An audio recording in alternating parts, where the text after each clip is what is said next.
Hello and welcome to Care Smarts on Air, a home care podcast. I am Ruby Mehta, a VP of Sales at Care Smarts. Today's guest is here to shake up everything you thought you knew about onboarding. Meet Becky Reel, the powerhouse behind Real Home Care Consulting. She's not just any consultant. She is the owner of a home care agency where she scaled revenue by 300% year over year. How? By ditching outdated processes, setting boundaries, and investing in herself. You will know more about this today. Becky's not just keeping these game changing secrets to herself, she's on a mission to help agencies like yours to level up, build thriving teams, and achieve your work life balance. And today, she's tackling a big one: why traditional onboarding methods just aren't cutting it anymore. If your caregiver retention feels like a revolving door, Becky's about to drop some serious knowledge bombs. Get ready to rethink the way you onboard your team. Let's dive in. Welcome to the podcast, Becky. How are you? Thank you. Thanks for having me. Thank you. Becky, why don't you just introduce yourself? Although people know you, they see you on LinkedIn. But yeah, let's talk about you today. Oh, well, thank you. So yeah, as you mentioned, I actually have a background in marketing and sales and worked for corporate for many, many years until my parents started a home care agency. And I wanted to help them turn it around so they would have a decent retirement. Naively thinking I would be there for 2 years, build it up, sell it, and move on. I was there for 10 years. As you mentioned, we grew it significantly, and we were named the #1 agency in North America by Home Care Pulse, which is now Activated Insights in 2022. We sold our agency in 23, and I just love this industry so much that I needed to stay in it.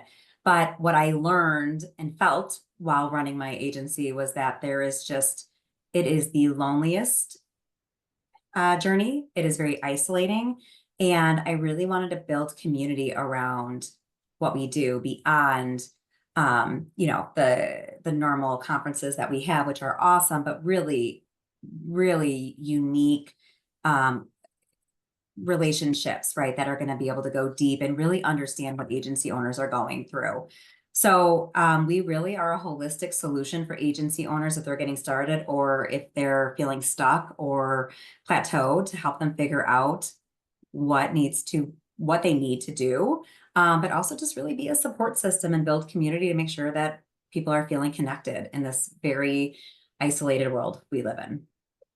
Yeah, true. And people who follow you on LinkedIn can tell that every word that you said is true. It is all about building community. That's so true. So today, Becky, we are talking about these traditional onboarding methods and processes that we follow. So tell us, what are the biggest flaws that you have seen, and you coach your agencies? What are the flaws in this traditional onboarding? Listen, we all know as an agency that we're in a tight market for caregivers, but honestly, 10 years ago, I don't think things were that much different. I think that we're more aware of it now. I think COVID made us aware, and I think that it opened up a lot of the gaps that existed, but this is nothing new, in my opinion. But we are a people-centric business. And I think the biggest thing that we are not doing is looking at this industry from a customer service lens, right? And if we do, it's typically only on the client side.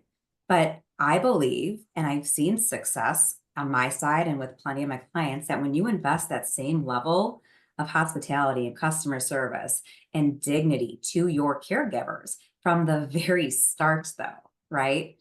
From that very first touch point, that is what changes that dynamic. That's how you gain that loyalty for the caregivers. It's no more like competing to get so-and-so in the door. They want to work for you.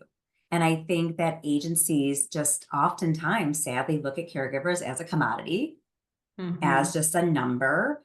And that's not how you grow. And that's not how you build that trust. That's not how you get your caregivers to become ambassadors, salespeople for you ultimately, and just loyal employees. And that's what we're trying to change. We're really trying to get deeper into not only the onboarding, but the hiring and the nurturing and the performance plans, and how are we making sure that the caregivers know that this is not just a job, that they could have a future here with you. And then you're just going to get them better embedded into your agency. Yeah, 100%, 100% investing in those relationships, investing in your caregivers, maintaining that relationship and making them realize their value. I think, yeah, Exactly. that's the biggest You thing. know, and like we have this conversation all the time about, you want your caregivers to grow with you, right? We want them to be with you long term, but inevitably, caregivers are not always wanting to be caregiving for their career. They might have other things that are on the horizon, whether it's a nursing degree or CNA license, finishing college, whatever, right? My viewpoint is that we should be helping them get to whatever that next step is and making it clear to them that that's our role. Because even if they do leave, which they might, and that's not the worst thing, right? Because we're helping them grow as people, they're still going to be your ambassadors. They're still going to recommend you in the community. And one of my favorite stories, I'm sorry, I know I'm kind of going, but this is so important. One of my favorite stories was we had this caregiver, her name is Katie, and I remember it so well. She was working as a PR executive and was just, wanted to do something else part-time, just a few hours a week, just to, just feel good about what she was doing. She was not feeling fulfilled in her corporate career. And she started caregiving, and then little by little started taking on more hours, and realized how much she truly loved this, to the point that she actually went and got her nursing degree and now is a nurse. And the fact that we were able to help her find that fulfillment and know that I knew she was going to nursing school. We knew we had a expiration date with her, right? But we were helping her get to that step, and we helped her find that. And that to me is one of the most fulfilling things about owning an agency. And that Katie still has a very good relationship with that family. They're still in touch. She was in the obituary for her client when he passed away. Like, these are so much more than employees, right? These are lives that we're dealing with. And I love that story. I love sharing that story to help humanize exactly why we need to be thinking bigger about careers. Exactly, because they have their own journeys, they have their own lives that are going on beyond this job. Mm-hmm. And Right. employer really understands this. I think it's a great match. Right. And if you just kind of keep it where you're a caregiver, my expectation for you is to only be a caregiver. Why are they going to feel motivated to go above and beyond? Why are they gonna try extra hard if they know there's no growth? They know you don't care about their growth. Exactly. There has to be that human aspect to it. And that story really resonates with emotion, 100%. Yeah. What strategies did you use in your company that grew 300% in revenue? Well, when it comes to the onboarding side, right, of how we grew, again, it really came back to the people, but it was about what we went through over. I mean, I was there for 10 years. We existed a few years before I joined. We needed to figure out who we were, right? Just like before you and I started the podcast, we were talking about, even with my consulting business, like I had to figure out who I was and who my ideal clients were, what my voice was. Agencies have to go through that discovery phase too. They need to, even if you're a franchise or an independent, it doesn't matter. You have a voice. And at the end of the day, all agencies typically have the same service line, same ADLs that we're covering. But you need to figure out a way to differentiate yourself in the market. And that's what we talk about a lot. And it's more than just we're family owned or we train. Like, there's something deeper. There's a story. We had to figure out who we were, right? And I think once we understood who we were and who we were servicing, right, which areas we really wanted to target and who we really wanted to be in the market, it helped us identify what our caregiver personas were. And we know there's a lot of different personas. We know that there's studies out there that break down different kinds of caregivers and what they're incentivized on and what kind of hours they're looking for.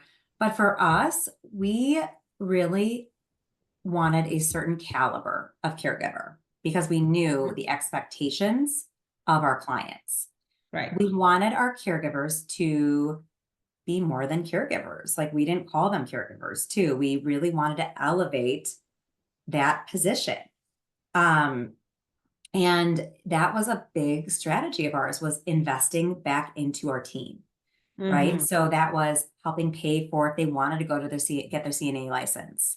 And people think, I've heard that that's crazy. Why would I help pay for somebody ultimately if that means they're going to leave the organization?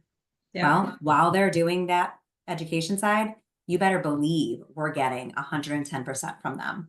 Yeah. And again, once they do leave, if they leave, they're hopefully still going to be thinking very fondly of us and be an ambassador or still be with us part-time.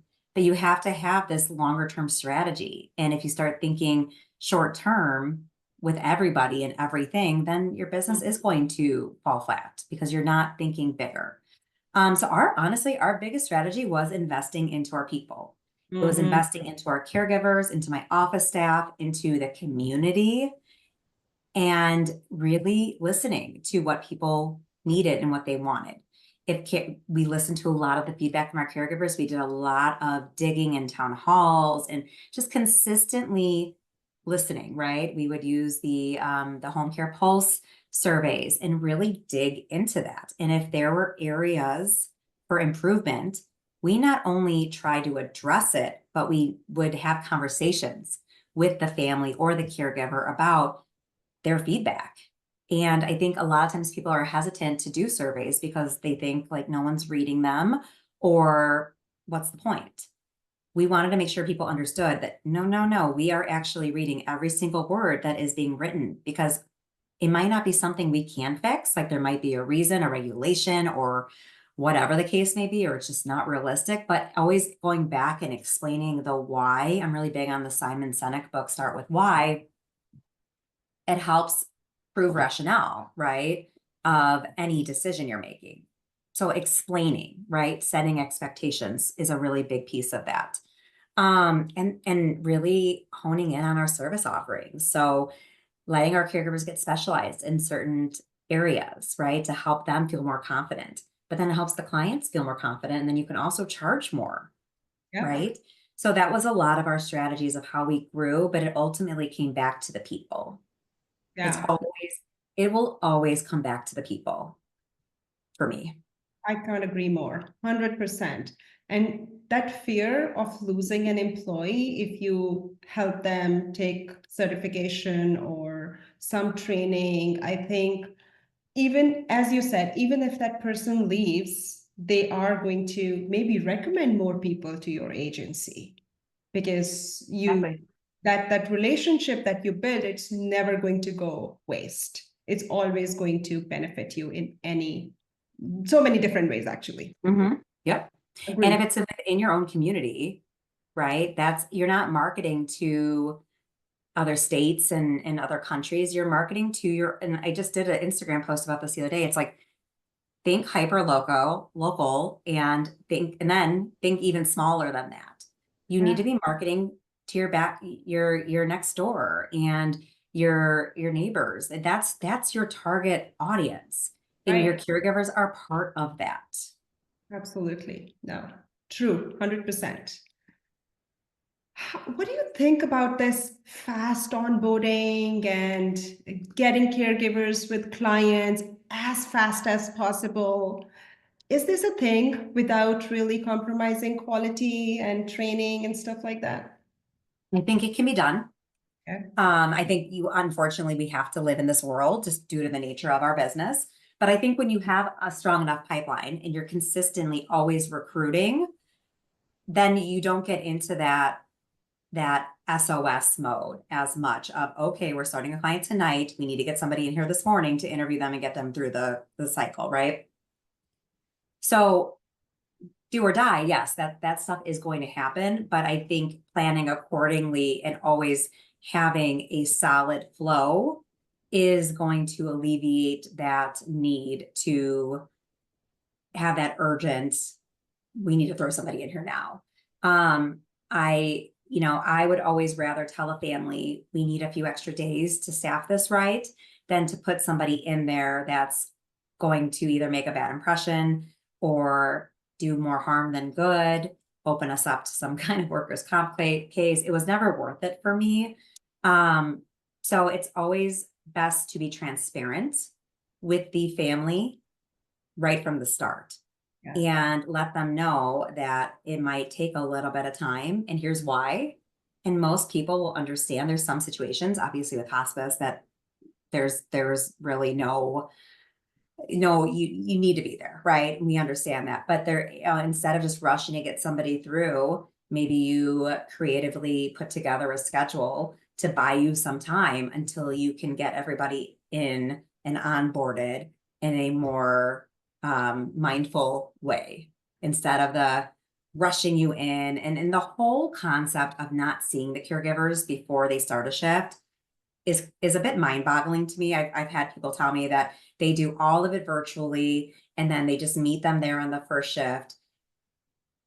I really don't understand how you can do that, how the caregiver can even feel secure and safe and taken care of when you have that approach. So there needs to be, or even people that want to use, outsourcing for that aspect. I think outsourcing is great. I love VAs, and I think there's a time and a place for them. But I definitely think when it comes to your main product, which is your people, you need to have that connection, that physical connection. And so I think just planning accordingly and kind of always being ahead of it is one way to alleviate that issue. Yeah, same way you wouldn't really hire a babysitter for your child without even meeting with them. Right. Yeah. Exactly. Yeah.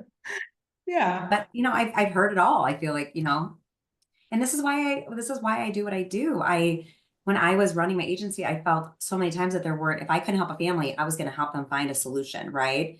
And that's another way of just going above and beyond. You're not going to be the solution for everybody, and that's okay. But just don't say, sorry, we can't help you. Be a resource. Sorry, I can't help you, but let me do some research and I'll send you some referrals. I had a really hard time finding really good referrals sometimes. And that's when this idea came to us of, we have to help this industry do better. There's a lot of agencies out there that want to be great, but they just don't know how, or they don't have the capacity. And then there's a lot of agencies that are doing things really, ways that we should not be doing things. And, I want to make sure that the ones that are doing this for the right reason and want to be doing well have the opportunity to, and have that support. Great. Yeah. Now let's just gear towards technology a little bit. Mm-hmm. In your experience and in your home care experience and consulting experience, tell our audience how AI or technology can really elevate their onboarding. Yeah. So I think AI is always going to be an interesting topic. There's a lot of talk about AI taking over, the whole scheduling aspect of things. And, there's always going to be a need for that human connection in what we do. There's a lot of use and a lot of benefits of AI, though, that I do see it working well when it comes to communications. When it comes to communicating next steps, or making sure, whether it's welcome information or different collateral we're giving the team. Like, that's when AI shines, in my opinion. AI is also beautiful when it comes to helping you find solutions for scheduling needs. Would I ever recommend an agency purely rely on AI to schedule? No, because these are human beings and there's things that AI will not, inevitably, it will just miss, right? Or there's going to be nuances in what we're dealing with, right? But I think you can use AI a lot to help build out really cool, like onboarding presentations for your team, and different kinds of awards for your team, and ways to recognize them and use them for social media posts, and consistently be recognizing your team. We just did a webinar yesterday about social media, and how to really leverage that recognition for the caregivers. And, we had a great topic about, using social media solely with the caregivers to highlight things that they're doing, exciting things that they're doing, or times that they've gone above and beyond, or giving them shout outs, things like that. You can get an email from a client, right, about an experience they have with the caregiver, and then use AI to transform that into something spectacular for social media and for your newsletter. And so there's a lot of benefits in that. I think you can also use it for making sure that there's a streamlined approach for, okay, now we need to do this. I think sometimes if you've never been a caregiver, or if you're with a different agency, everyone's different, right? And you just don't know what to expect. Same side from a client's perspective. If you've never used home care, you don't know what's next. And so our job as an agency is to really hold their hand. And I think AI is a cool environment to be able to do that. But I don't feel like it will ever completely replace that human component that we need to keep people loyal, to keep people committed to the agency. No, I agree 100%. How do you, in your consultation approach, maybe, what do you recommend your agencies in terms of technology, at what extent they should be relying on technology in onboarding? Yeah, I mean, the agencies that are still using spreadsheets are the ones that I worry about the most. I don't even care if you have 1 or 2 clients. You should not be on spreadsheets. Yeah. There's just too much that can get missed. So my role as a consultant and coach, if it's a startup agency, is to help them identify just even what technology they need, because most likely you don't know what you don't know.